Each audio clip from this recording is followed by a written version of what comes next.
Okay, so if you just come to standing on your mat, or if you don't have a mat, you're going to be absolutely fine on a carpet or somewhere soft that you can lie down, but we're going to start in standing. And I just ask you to bring your feet together, and then you're going to take your toes out in a little V in your ballet first position, and then you're going to lift your heels and bring your heels round in line with your toes. And in Pilates, we focus a lot on posture, and that's something that can be really affected by breast cancer treatment. So we're just going to start from the feet, and then we're going to work our way up through the body. So what I'd ask you to do is just bring your attention to your feet and maybe wiggle your toes off the mat. And if you need to hold on to something like a counter next to you, then by all means do that. But just wiggle your toes, and then see if you can put down your big toes and then your little toes. And then come and lift your heels up just a little bit, and then lower them onto the mat. And I want you to think about the arches under your foot. So now we've got a tripod of the big toes, the little toes, and the heels at the back. And in the middle, we've got the arches. And I want you to think that you've got a little army of ants sheltering underneath your arch, and you just don't really want to squash them. And from there, I want you just to think about swaying forwards and back, and then coming to the center so that your weight is evenly distributed. You're going to think about your knees, just making sure that they're not knocking in and nor are they out. You're just going to try and have them nicely stacked over your ankles. And then coming up to your hips, you're going to take your hands in a little diamond in your pelvic area. And you're just going to tilt your pelvis forward as if it's a bucket of water, and then coming back. So if I turn side on, you'll see that I'm tilting my pelvis forward and back. And you're just trying to isolate the movement so that it's just around your hips in your pelvic area that is moving, and the rest of your body is staying still. And then you're going to come so that you're neither too far that way or too far forward, just to find your neutral spine. And then I want you to think about wearing a corset, an old-fashioned corset which ties up and draws in, or perhaps you've got a large belt on. And I just want you to think about connecting with your tummy muscles. You've got a very big tummy muscle that wraps around all the way from the back to the front, and I want you to think about just tightening and engaging that. And if you pop your hands near your hip bones and actually press in as you think about tightening, you should feel a connection there.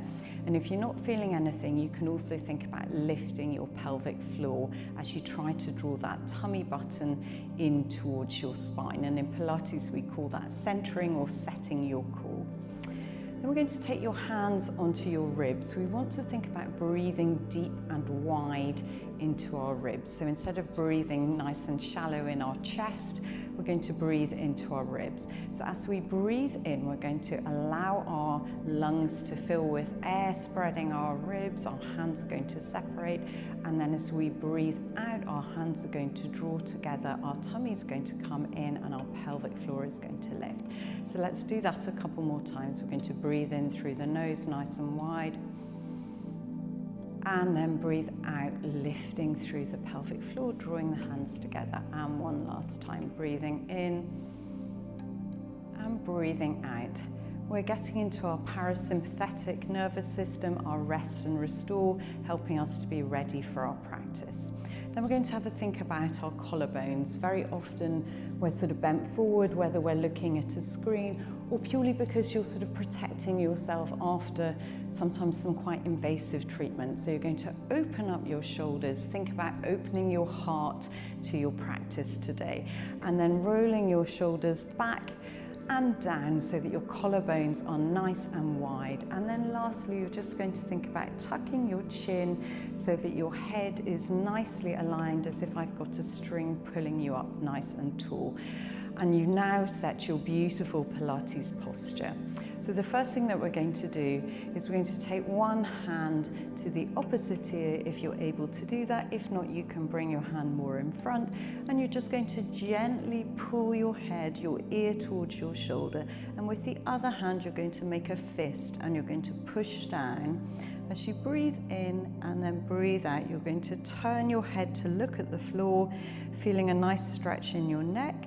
Then you're going to raise your eyes looking up towards the ceiling, down towards the floor, back to center, gently helping your head come back to center, bringing your hands down, bring the opposite hand onto your ear, and we're just going to repeat that. So you're just gently guiding rather than pulling your ear towards your shoulder, pulling it to the side, feeling an opening through the front of the body here, turning your gaze towards the floor as you make a fist with your opposite hand, looking up towards the ceiling, down towards the floor, up to the ceiling, back to center, and then releasing your hands.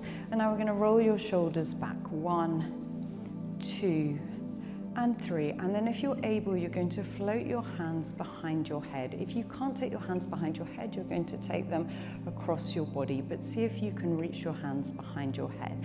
And the first thing that we're going to do to give our lymphatic system a little bit of stimulation is we're going to try and bring our elbows in together, breathing in. We're going to breathe out, open out nice and wide, feeling a stretch under our arms and through our chest. So breathing in, elbows together, breathing out, elbows wide. Breathing in, elbows together, and out, elbows wide. And from here, we're just going to take it into a little side bend. So just bringing one side of the body down, feeling that connection through the side of your tummy, through your oblique muscles. So just taking one bend to each side. You can have your knees soft if that's more comfortable for you. And then back to center. And then here we're going to imagine that you are planted from your waist down. And all we're going to do is just try to turn from the upper body and back to center, and turn to the side and back to center, and then the same again. Now, if you're able to, from here, you're going to raise your hands up either in front of you or over your head. You're going to breathe in, reach up nice and tall. You're going to breathe out, bring your hands back to the back of your head. You're going to breathe in, shrug your shoulders up as if you're super, super stressed. And then you're going to breathe out, letting the hands come down and all the way around again. So we're going to breathe in, reaching up nice and tall. Breathe out, the hands come to the back of the head. Breathe in, shrug up, super, super stressed position. Breathe out, let it all go. Let the shoulders come down, arms come round down to your side. From here, you're going to take your palms together. You're going to interlace your fingers. You're going to reverse it so that now your palms are facing away from you. You're going to press out into those hands and reach up just as far as is comfortable. It might be here. You might be able to get your hands as far as here. You're just going to explore the movement, coming up and down, feeling a stretch through the arms, under the armpits, across the back.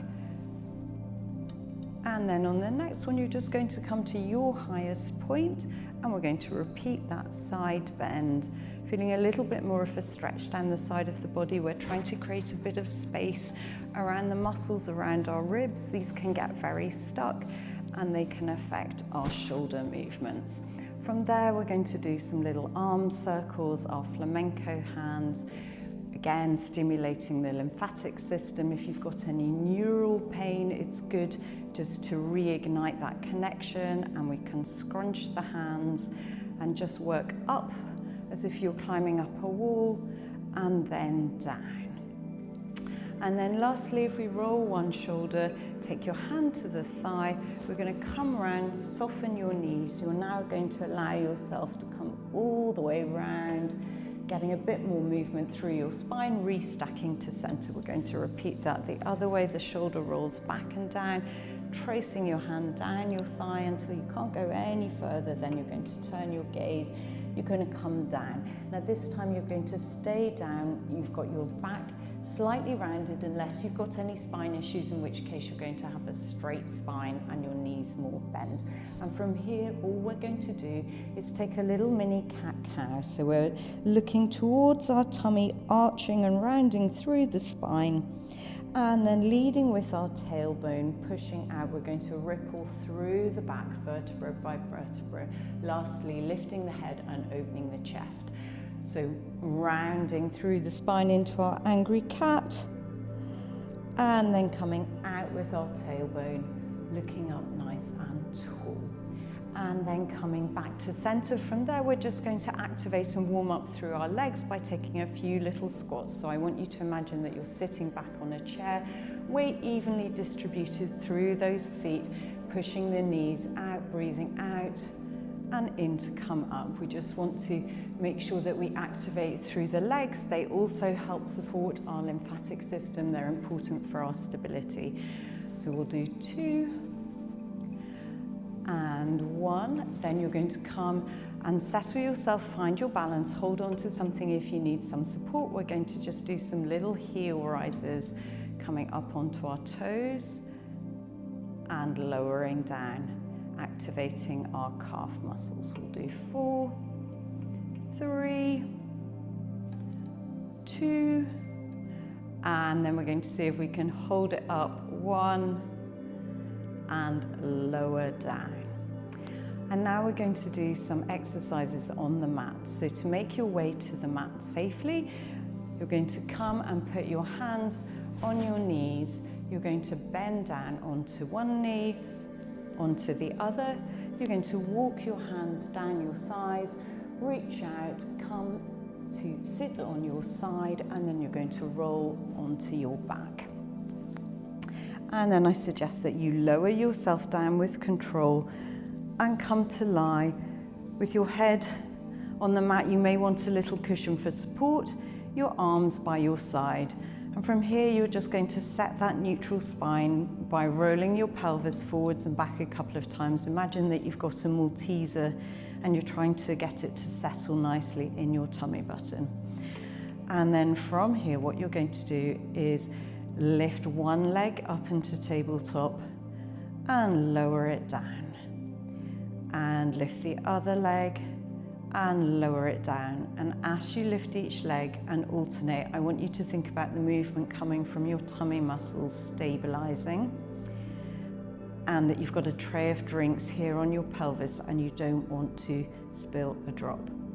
Now, if that is easy for you, then what you're going to do is you're going to take one leg into tabletop, you're going to deepen the abdominal connection, you're going to bring the other leg to join it, and you're going to work from here into your scissors with your both legs in tabletop. But if you prefer to have one leg on the mat for support, then that's absolutely fine as well. And from here, we're going to take that into our one leg stretch, pushing a button on the wall, folding the leg back in. Same principles apply in that we can do this either working along the mat without lifting the legs. We can do it lifting one leg, keeping the other leg bent. Or if you want a little bit more, we can do it with both legs bent. And we'll do 2 and 1. And lower one leg down, lower the other leg down. From here, we're going to do a shoulder bridge. Now, if you've got any spinal issues, what you want to do is to come up into a straight bridge like that. Otherwise, you're going to come with me where you're going to tuck your tailbone, squeeze your bottom muscles. You're going to ripple up through your spine, vertebra by vertebra, until you come to rest on your shoulder blades. You're going to squeeze your bottom at the top and breathe in. And then you're going to breathe out, lowering through your spine, using your tummy muscles to help you ripple down so that each little part of your spine comes down piece by piece until you get to the bottom. And lastly, your tailbone. So we're going to squeeze the bottom muscles, engage the pelvic floor, push through the heels, lift up into a bridge. Try to have your hips higher than your rib cage. You want to make sure that there's no popping there. Breathing in at the top, breathing out, rolling down through the upper spine, the mid spine, and lastly to the back. From there, we're going to come and do a little bit of work lying on our side. If you find that you're having any difficulties supporting your body, maybe if you've got lymphedema or you've recently had surgery, you can prop yourself up with either a sort of inflatable Pilates ball or just some cushions to stack here. But the first thing that we're going to do is stack our heels on top of each other in line with our bottom, our knees on top of each other, and our hips are also attached. And we're just going to see if we can reach over the head and then come back into a side bend. So that's your first level. If you want to take it a little bit further, you're going to lift your hips and come into a bend there. So you reach up and over. And we'll just do one more like that. And then we're going to come down and we're going to finish with a favourite exercise for arm openings. So you're going to keep that stacking, but now you're going to have your hands stacked on top of each other. Ideally, you would have your head supported by a cushion here. You're going to draw the top hand in towards your body, and as you do that, you're going to twist over and look to the back as the arm opens up. You may find that you are more restricted on one side than the other. You're going to breathe out there, feel the stretch, and then you're going to close the pages of your book. So you're going to draw the top hand in across your body, twist through your body and open up as you look towards your hand, and then you're going to bring yourself back to center. And then we just finish off with repeating those couple of exercises on the opposite side, and just notice if one side feels different from the other. So we're going to start with our side bend, and it could just be seeing if you can reach the arm as far overhead as is good for you today, or it could be doing that move where you actually press through the elbow and lift the hips up and down. So we'll just do a couple of those on this side, and then we'll lower ourselves down to finish with our arm openings. So we're reaching away, opening the pages of our book, letting our upper body twist, looking round to the other side, taking a breath, closing through the arms to return to the center. And then last one, reaching out, coming through, opening wide, and back to center. And from there, push your hands down and turn yourself so that you are on all fours. And we're just going to come back to sit on our heels and reach one hand out and then the other, and take a deep breath in and breathe out and sink into your child's pose. Take a moment, rest your head, breathing in and breathing out. And then when you're ready, you're going to walk your hands back. Obviously, you can stay in that stretch if that feels good. You're going to tuck your toes, push yourself back so that now you're in a little yogi squat. And from there, you might find it easier to take your legs a little bit wider. You might need to push down through the mat. You might be able to take your hands into a peace position. You're going to try and push up through your legs, coming back to standing. And you're going to roll your shoulders, 1, 2, 3. You're going to take your hands nice and wide. You're going to bring your hands around to the center. You're going to reach behind you to give yourself a hug, feeling for your shoulder blades.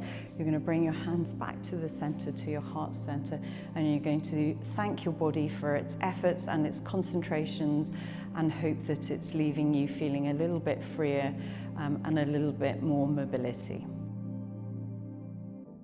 Hello, my name is Lucy Patullo and I am a Pilates instructor. I have been practicing Pilates for many, many years, but it was actually my own breast cancer diagnosis and recovery process which led me to choose to become a Pilates instructor. I found that through the treatment, I wanted to have something that I could take control of, which would make me feel better, but yet was accessible to me on the days when I was still recovering from the surgery or the treatment, or struggling a little bit. And I found that Pilates was something that I could do, and it offered me a really good combination of peace for my mind and my body, but also a reset, and it left me feeling energized. So I'm very happy now to be offering sessions every week at Future Dreams House. You can come and join me in person in the beautiful boutique that is Future Dreams, or you can choose to Zoom in from your own mat at home.